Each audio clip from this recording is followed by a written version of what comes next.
ഓർസനിക് missile. ഈ hypersonic missile Russia ഉക്രൈനു മേൽ പ്രയോഗിച്ചിരിക്കുകയാണ്. എന്താണ് ഈ ഓർസനിക് മിസൈല്? ഈ ഹൈപ്പർസോണിക് മിസൈല് വളരെ റയറസ്റ്റ് ആയിട്ടുള്ള ഒന്നാണെന്നാണ് വിലയിരുത്തപ്പെടുന്നത്. ഇപ്പം കീവിലാണ് ഇത്തരത്തിലുള്ളൊരു പ്രയോഗം കഴിഞ്ഞ ദിവസം നടന്നിരിക്കുന്നത്. വലിയ പരിഭ്രാന്തിയിലാണ് ഈ ഒരു സാഹചര്യത്തിൽ ഈ കാരണത്താൽ ഉക്രൈൻ എത്തിച്ചേർന്നിരിക്കുന്നത്. എന്താണ് ഈ ഓർസനിക് മിസൈല്? നമ്മുടെ നാട്ടിൽ പോലും ഇത്തരത്തിലുള്ള മിസൈലുകൾ വരും വർഷങ്ങളിൽ എങ്ങനെയാണ് എന്താണ് മോഡേൺ വാർഫെയറിനെ മാറ്റി തീർക്കുക? ശരിക്കും വരാനിരിക്കുന്ന കാലത്തെ ആയുധമാണ് ഹൈപ്പർസോണിക് മിസൈൽ.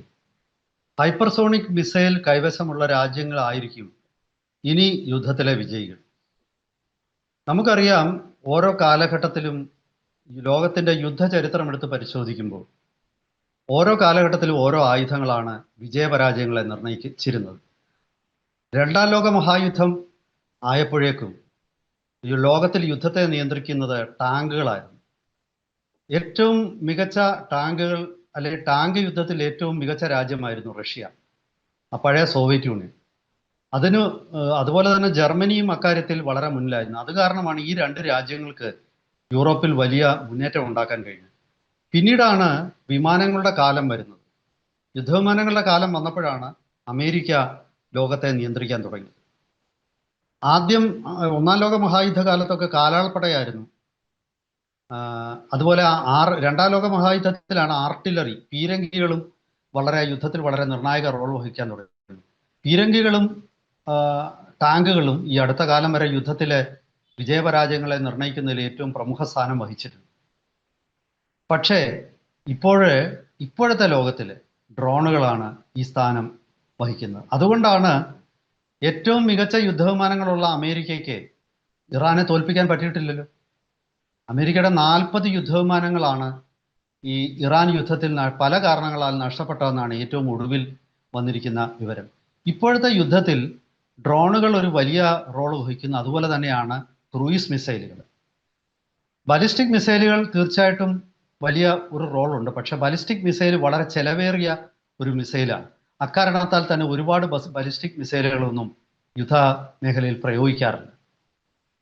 പക്ഷേ ഏറ്റവും ഒടുവിൽ ഇപ്പോൾ ഗൗതം പറഞ്ഞ പോലെ കേരളത്തിലെയൊക്കെ പല ഇംഗ്ലീഷ് മാധ്യമങ്ങളിൽ പോലും വന്നിരിക്കുന്നത്, റഷ്യ ഈ കഴിഞ്ഞ ദിവസം യുക്രൈന് നേരെ ഓർസനിക് എന്ന ഒരു ഹൈപ്പർസോണിക് മിസൈൽ വിക്ഷേപിച്ചെന്ന്. ഈ ഹൈപ്പർസോണിക് മിസൈല് യുക്രൈൻ്റെ തലസ്ഥാനമായ കീവ്, അല്ലെ റഷ്യക്കാർ വിളിക്കുന്നത് കിയാവ് എന്നാണ്, യുക്രൈൻകാർ പറയുന്നത് കീവ് എന്നാണ്.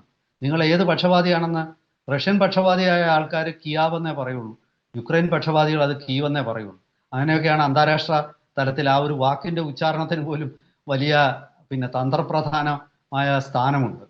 അപ്പോൾ നമുക്ക് തൽക്കാലം കീവെന്ന് തന്നെ അങ്ങ് പറയാം, കാരണം കൂടുതൽ പേരും ഇപ്പം അത് കീവെന്ന് പറഞ്ഞ് അപ്പോൾ ഈ കീവിൽ നടന്ന ഈ ആക്രമണത്തിൽ റഷ്യ ഓർസനിക് എന്ന ഹൈപ്പർസോണിക് മിസൈൽ പ്രയോഗിച്ചതായിട്ടാണ് വാർത്തകൾ വരുന്നത്.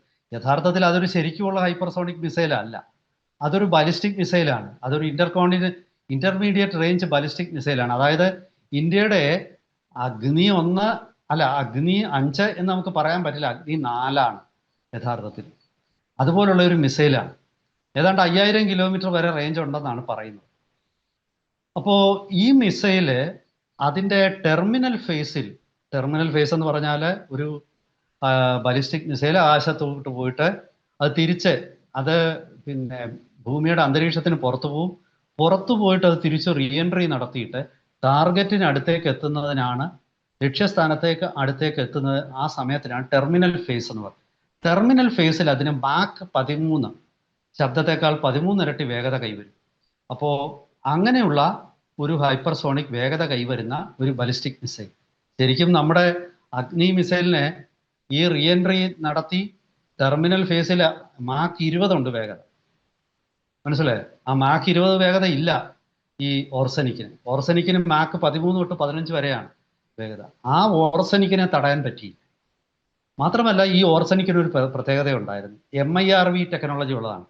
Multiple independently targetable reentry vehicle എന്ന് പറയുന്ന പല വാർഹെഡുകൾ, ഒരേ മിസൈലിൽ ഒരു 7, 8, 10 ഒക്കെ വാർഹെഡുകൾ ഉണ്ടാകും. അതൊക്കെ പലതര സ്ഥലങ്ങളിലേക്ക് അത് വേർപെട്ട് പോയിട്ട് ഓരോ ലക്ഷ്യസ്ഥാനത്ത് പോയി അത് വീഴും. അതായത് ഒന്നായ നിന്നെ ഇഹ രണ്ടെന്നല്ല 10 കണ്ട അളവിൽ ഉണ്ടല്ലെന്ന് പറയുന്ന ഒരു രീതി വരും. വരുന്നത് ഒരു മിസൈലായിരിക്കും, പക്ഷെ അത് പൊട്ടിത്തെറിച്ച ഒരു 10 മാറിയിട്ട് ആ 10 ലക്ഷ്യസ്ഥാനങ്ങളെ ലക്ഷ്യമാക്കി പോവുകയും 10 ലക്ഷ്യസ്ഥാനങ്ങളിലേക്ക് ഈ 10 വാർഹെഡുകൾ തകർക്കുകയും ചെയ്യുന്ന ഒരു സ്ഥിതിയാണ്. അപ്പോൾ അങ്ങനെയുള്ള ആ മിസൈല് ഇന്നലെ ഒരെണ്ണം പോലും തടുക്കാൻ യുക്രൈന് പറ്റിയില്ല. അതൊരു വലിയ ഞെട്ടലായിരുന്നു. ഞാൻ സത്യം പറഞ്ഞാൽ എപ്പോഴും വിചാരിക്കുമായിരുന്നു, റഷ്യയുടെ കയ്യിൽ ഇത്ര മാരകമായ ബാലിസ്റ്റിക് മിസൈലുകൾ ഉണ്ടായിട്ടും എന്തുകൊണ്ടാണ് റഷ്യ ഇതൊന്നും യുക്രൈന് നേരെ പ്രയോഗിക്കാത്തത്? കാര്യം യുദ്ധത്തിലും സമാധാനത്തിലും ഇന്നെ നമ്മൾ മിതം ഒന്നുമില്ല. അടിക്കുവാണെങ്കിൽ തലയ്ക്ക് തന്നെ അടിക്കണം, അല്ലാതെ വെറുതെ പിന്നെ ചെറിയ ആയുധങ്ങൾ വെച്ച് യുക്രൈനെ നേരിട്ടിട്ട് കാര്യമില്ല. കാരണം യുക്രൈൻ അങ്ങനെ ഒരു ഇളവും റഷ്യക്ക് കൊടുക്കാറില്ല. റഷ്യയുടെ നേരെ യുക്രൈൻ്റെ കൈവശമുള്ള ഏറ്റവും മാരകമായ ആയുധം തന്നെയാണ് പ്രയോഗിച്ചിട്ടുള്ളതല്ല. എന്തായാലും ശരി, ഇന്നലത്തെ യുദ്ധം ആ ഒരു സൂചന നൽകി. ഇനി നമുക്ക് നമ്മുടെ ഇതിൻ്റെ രണ്ടാമത്തെ ഭാഗത്തിലേക്ക് കടക്കാം. വരുംകാലം ഹൈപ്പർസോണിക് മിസൈലുകളുടെ കാലമാണോ? ചോദ്യത്തിന് ഞാൻ വളരെ കൃത്യമായ മറുപടി പറയാം. വരുംകാലം ഹൈപ്പർസോണിക് മിസൈലിൻ്റെ കാലം തന്നെയാണ്.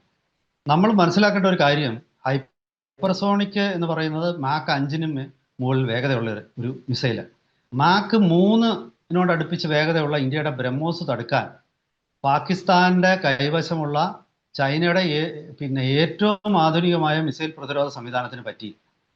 പാകിസ്ഥാന്റെ എയർപോർട്ടുകളിൽ സ്ഥാപിച്ചിരിക്കുന്ന അമേരിക്കയുടെ താഡ് സിസ്റ്റം തന്നെ, ആ താഡ് സിസ്റ്റത്തിന് പറ്റി. ഇന്ത്യയുടെ ഒരൊറ്റ ബ്രഹ്മോസ് പോലും വഴിതെറ്റിപ്പോയില്ല. അതായത് വിട്ട ബ്രഹ്മോസ് എല്ലാം തന്നെ, ഇവിടുന്ന് കൊളുത്തിവിട്ട ബ്രഹ്മോസ് എല്ലാം തന്നെ ലക്ഷ്യസ്ഥാനത്തിൽ പോയി. അതിനു മുമ്പ് ഒരു 3-4 വർഷം മുമ്പ് വാർഹെഡ് ഇല്ലാത്ത ഒരു ബ്രഹ്മോസ് ഇന്ത്യയിൽ നിന്നും പാകിസ്ഥാനിൽ എത്തിയിരുന്നു. നിങ്ങൾക്ക് പലർക്കും ഓർമ്മയുണ്ടാവും. അന്ന് അത് അബദ്ധത്തിൽ ഇന്ത്യൻ വ്യോമസേന അബദ്ധത്തിൽ അങ്ങോട്ട് എഴുതി വിട്ടാണെന്ന്.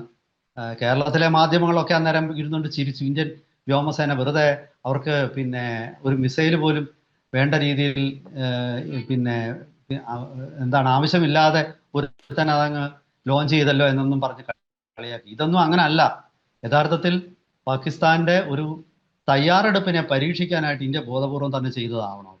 അതിപ്പോൾ തൽക്കാലത്തേക്ക് അത് ചെയ്ത് ഓഫീസറുടെ പേരിൽ ഒരു നടപടി എടുക്കുന്നതാണ്. 6 മാസം കഴിയുമ്പോൾ അങ്ങേർക്ക് ഇരട്ടി പ്രൊമോഷൻ കൊടുക്കും, അത്രേ ഉള്ളൂ. ഇതൊക്കെ തന്ത്രങ്ങളാണ്, എല്ലാ രാജ്യങ്ങളും പ്രയോഗിക്കുന്ന തന്ത്രങ്ങളാണ്. അങ്ങനെയുള്ള ആ ഒരു സൂപ്പർസോണിക് മിസൈലിനെ പോലും ലോകത്തിൽ തടുക്കാൻ മിസൈൽ പ്രതിരോധ സംവിധാനങ്ങൾക്ക് പറ്റില്ല. അപ്പോൾ അതിൻ്റെ ഇരട്ടിയെങ്കിലും വേഗതയുള്ള ഹൈപ്പർസോണിക് മിസൈലിനെ തടുക്കാൻ പറ്റും. എന്തായാലും ഭാഗ്യവശാൽ ഇന്ത്യ ഈ മേഖലയിൽ ലോകത്തിലെ 1-ാം നമ്പർ രാജ്യമാണെന്ന് ഞാൻ പറയും. ഈ 1-ാം നമ്പർ എന്ന് പറഞ്ഞ് പിണറായി പറയുന്ന തള്ളല്ലേത്. ഈ കഴിഞ്ഞ ദിവസം ലോകത്തിലെ പ്രശസ്തരായ മിസൈൽ ശാസ്ത്രജ്ഞന്മാർ പലരും അത് അഭിപ്രായപ്പെട്ടു. കാരണം ഇന്ത്യ തുടർച്ചയായിട്ട് 20 മിനിറ്റ് നേരം ഒരു സ്ക്രാംജെറ്റ് എഞ്ചിൻ പ്രവർത്തിപ്പിച്ച് ഇന്ത്യ ലോകത്തെ അത്ഭുതപ്പെടുത്തി. ചൈനയ്ക്ക് ഇതുവരെയും തുടർച്ചയായിട്ട് ഗ്രൗണ്ട് ടെസ്റ്റുകളിൽ 10 മിനിറ്റാണ് സ്ക്രാംജെറ്റ് എഞ്ചിൻ പ്രവർത്തിപ്പിക്കാൻ പറ്റിയത്. അമേരിക്ക എത്ര മിനിറ്റ് പ്രവർത്തിപ്പിച്ചു എന്ന് അവർ ഇതുവരെ പുറത്തു വിട്ടിട്ടില്ല. അവർ ഈ 10 മിനിറ്റ് പോലും പ്രവർത്തിപ്പിച്ചതായിട്ട് ഒരു സൂചനയുമില്ല. അതായത് 20 മിനിറ്റ് പ്രവർത്തിപ്പിക്കാൻ പറ്റിയ ഈ എഞ്ചിൻ മതിയാവും 2000 കിലോമീറ്ററിലധികം റേഞ്ചുള്ള ഒരു ഹൈപ്പർസോണിക് ക്രൂയിസ് മിസൈൽ. ഞാൻ പറഞ്ഞ ഈ ഹൈപ്പർസോണിക് ബാലിസ്റ്റിക് മിസൈൽ എന്ന് പറയുന്ന ചുമ്മാതെ ഒരു പേര് പറയുകയാണ്. അത് യഥാർത്ഥ ഹൈപ്പർസോണിക് ടെക്നോളജിയാണ്. 2 തരമാണ് യഥാർത്ഥത്തിൽ ഹൈപ്പർസോണിക് മിസൈലുകൾ. ഒന്ന് ഗ്ലൈഡ് വെഹിക്കിളും ഒന്ന് ക്രൂയിസ് മിസൈൽ. അപ്പോൾ ഗ്ലൈഡ് വെഹിക്കിൾ ഇന്ത്യ ഓൾറെഡി തന്നെ 2 തവണ വിജയകരമായി പരീക്ഷിച്ചു. ASHM, അതായത് long range anti ship hypersonic മിസൈലിലെ ഒരു ഹൈപ്പർസോണിക് ഗ്ലൈഡ് വെഹിക്കിളാണ്. അത് കപ്പൽ വേധ ഹൈപ്പർസോണിക് മിസൈലാണ്, ഗ്ലൈഡ് വെഹിക്കിളാണ്. പക്ഷേ അതിനേക്കാൾ മാരകമാണ് ഈ ഹൈപ്പർസോണിക് ക്രൂയിസ് മിസൈലുകൾ. അതിൻ്റെ 2000 കിലോമീറ്റർ റേഞ്ചുള്ള ഒരു ഹൈപ്പർസോണിക് ക്രൂയിസ് മിസൈൽ നിർമ്മിക്കാനുള്ള എഞ്ചിൻ നമ്മൾ തയ്യാറാക്കി കഴിഞ്ഞിരിക്കുന്നു. ഈ വരുന്ന മാസങ്ങളിൽ, അതായത് 2027 തുടക്കത്തിൽ, 26 ഒടുവിലും മിക്കവാറും 27 തുടക്കത്തിലായിരിക്കും ഇന്ത്യയുടെ ഹൈപ്പർസോണിക് ക്രൂയിസ് മിസൈൽ പരീക്ഷണം നടക്കാൻ പോകും. അപ്പോൾ ഇക്കാര്യത്തിൽ അമേരിക്കയെക്കാളിലും ചൈനയെക്കാളിലും മുന്നിലാണ് ഇന്ത്യ എന്ന് ലോകത്തിലെ പ്രമുഖ മിസൈൽ ശാസ്ത്രജ്ഞരൊക്കെ തന്നെ അത് അത്ഭുതത്തോടെയാണ് അത് കണ്ടത്. കാരണം ഈ മിസൈലുകൾ ഇന്ത്യയുടെ കൈവശം വന്നാൽ അത് അമേരിക്കയെ സംബന്ധിച്ചിടത്തോളം പോലും അത് വലിയൊരു ഭീഷണിയാണ്. ഇനി അടുത്ത കാര്യം അതുകൂടെ പറഞ്ഞ് നമുക്ക് അവസാനിപ്പിക്കാം. അതായത് ഇന്റർ കോണ്ടിനെന്റൽ ബാലിസ്റ്റിക് മിസൈലാണ് ഇന്ന് ലോകത്തിൽ എല്ലാവരും ഭയപ്പെടുന്ന അണ്വായുധം വഹിക്കുന്ന മിസൈലുകൾ. പക്ഷെ ആ മിസൈലുകൾ ഇനി അപ്രസക്തമാവാൻ പോവുകയാണ്. അതായത് വരും കാലങ്ങളിൽ ഇപ്പോൾ ഇന്ത്യ ഒരു ഹൈപ്പർസോണിക് മിസൈൽ നിർമ്മിക്കുന്നുണ്ട്, ധ്വനി. ആ ധ്വനിയുടെ റേഞ്ച് 10,000 കിലോമീറ്ററിലധികമാണ്. അതൊരു ഹൈപ്പർസോണിക് ഗ്ലൈഡ് വെഹിക്കിളാണ്. അതായത് 1.5 ടൺ തൊട്ട് 2 ടൺ വരെ ഭാരമുള്ള പോർമുനകൾ, ആണവ പോർമുനകൾ വഹിക്കാൻ ശേഷിയുള്ള ഹൈപ്പർസോണിക് മിസൈലുകളാണ് ഇന്ത്യ ഇപ്പോൾ തയ്യാറാക്കുന്നത്. തീർച്ചയായിട്ടും ചൈനയും അമേരിക്കയും ഒക്കെ തന്നെ അത്തരം, റഷ്യയും, ഈ 3 രാജ്യങ്ങളും അണുവായുധങ്ങൾ വഹിക്കാൻ ശേഷിയുള്ള ഹൈപ്പർസോണിക് ഗ്ലൈഡ് വെഹിക്കിൾ തയ്യാറാക്കുന്നുണ്ട്. ഹൈപ്പർസോണിക് ക്രൂയിസ് മിസൈലുകളുടെ അണ്വായുധം വഹിക്കാൻ ശേഷിയുള്ളവയാണ്. പക്ഷെ അത് അത്രയും ദൂരം റേഞ്ച് എത്തിയിട്ടില്ല. ഇതിൻ്റെ 10,000 കിലോമീറ്റർ റേഞ്ച് ഉള്ള ഹൈപ്പർസോണിക് ഗ്ലൈഡ് വെഹിക്കിൾ ഇന്ത്യ മാസങ്ങൾക്കുള്ളിൽ പരീക്ഷിക്കാൻ പോവുകയാണ്.